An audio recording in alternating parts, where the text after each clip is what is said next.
Hi, this video is designed to help you learn how to spell chords using two bits of knowledge, your knowledge of diatonic harmony and your knowledge of key signatures.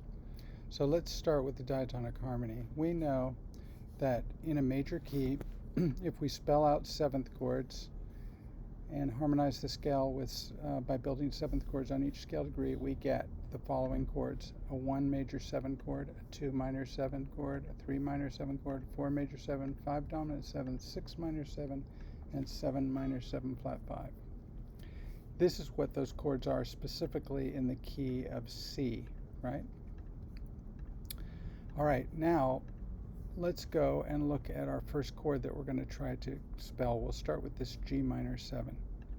All right, well, we look at our key and we say we don't see any G minor 7 there, but we do see some minor 7 chords, right? So we just have to think of a key where the 2 chord would end up being G minor 7. So the 2 chord is a whole step above the root of a major scale. So by going down a whole step, we find the root of the key. In this case, down a whole step from D is C. So that's D minor 7 is the 2 chord in the key of C. Well, what key would have, if we started on G, what would be a whole step below G? And hopefully you can figure out pretty quickly that that would be the key of F. So let's transpose this to the key of F. Put in, what's our F key signature? 1 flat, transpose to the key of F. Bingo. And we see that in the key of F, G minor 7 is the 2 chord, right? We're trying to spell a G minor 7 right now, right? So now all you have to do is transfer over the key signature, any note that's relevant in the key signature. And so there's 1 flat in F major. It's a B flat. Is there a B in this chord? The answer is yes. Make sure that that flat is shown, and now you have spelled a G minor 7 chord. G, B flat, D, F. And that's what you would write that's what you would write here. That's the way to spell a G minor 7. Okay? So you're basically trying to find a key in which the chord you're trying to spell is diatonic. Let's look at another one. How about this A7? Well, this is a dominant chord. Well, what chord of the key is dominant? The 5 chord. So we need to find a key where A7 is the 5 chord. So A has to be 5. So if we count backwards, A, G, some kind of F, some kind of E, D. D major is the key where A will be the 5 chord. So let's take our thing and put it in the key of D major. What's the key signature of D major? 2 sharps, what are they? F sharp and C sharp. Bingo, and there we go. There's our A7. Now we just transfer over any relevant sharps or accidentals. So is there we have an F sharp. Is there an F in this chord? No. Is there a C? There's C sharp. Is there a C in this chord? Yes. So we want to make sure that we transfer over that C sharp, and now we have the notes of A7. That's how you spell an A7 chord. A, C sharp, E, and G. All right, let's do one more. How about A minor 7 flat 5? Well, we know that the 7 chord is the chord that is minor 7 flat 5. The diatonic 7 chord is the one that's that quality.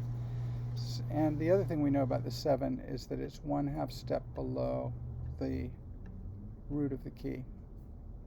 So what key would have A as its 7th note? What major key would have A as its 7th note? We'll just go up a 1/2 step from A, and you'll get to the note, hopefully you figured it out, B flat. So we need the key of B flat. So what's the key signature of B flat? Think about it. Hopefully you figured out that it's 2 flats. Write in those 2 flats, and you'll see that they are B flat and E flat. And then sure enough, let's put this down an octave. Oops.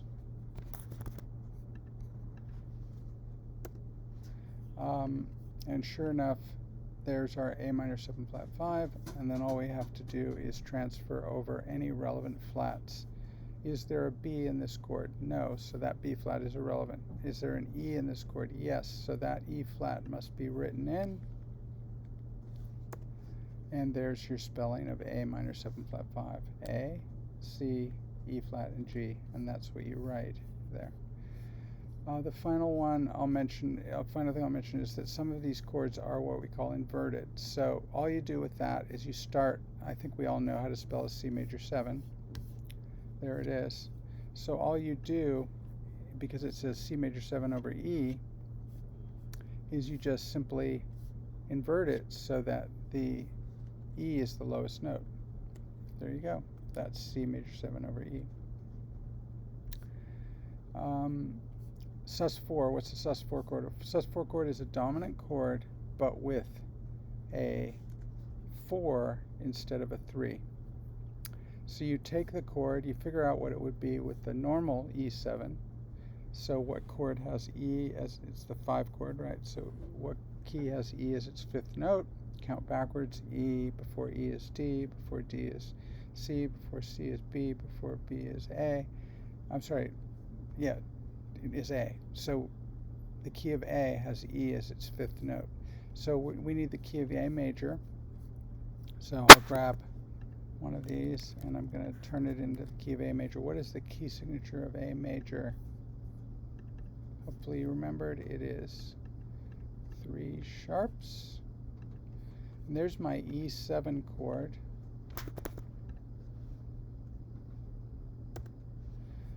Okay, so far so good. Let me see what notes I need. So we have 3 sharps. We have an F sharp. Is there an F in that chord? No. Is the C sharp? Is there a C in that chord? No. G sharp. Is there a G in that chord? Yes. So if we were doing a straight E7, that's how we would spell it. But what we're being asked to do is an E7 sus4. And sus4 means a 4th instead of a 3rd. That's what sus4 means, 4 instead of 3. And the 4th note, it's a perfect 4th by the way, the next note in the scale after G is A. G sharp is A, right? Oops. So that's our sus4. Well, when we have a sus4, we do not have a 3rd, so we can get rid of that. And that's how you would spell an E7 sus4. You go to the perfect 4th above the root and then get rid of the 3rd. And that chord symbol would then become E7 sus4. Okay, so I think I've covered everything of how to do it. Again, think of a key, know your diatonic harmony. 1 major 7, 2 minor 7, 3 minor 7, 4 major 7, 5, 7, 6 minor 7, 7 minor 7 flat 5. And then simply find the key where the given chord would be diatonic. If it's a minor 7 chord, think of it as the 2 chord. If it's a dominant 7 chord, think of it as the 5 chord. If it's a minor 7 flat 5 chord, think of it as the 7 chord. Then put in that key signature for that key, write out the notes, transfer over any relevant sharps or flats, and that will give you the spelling of the chord.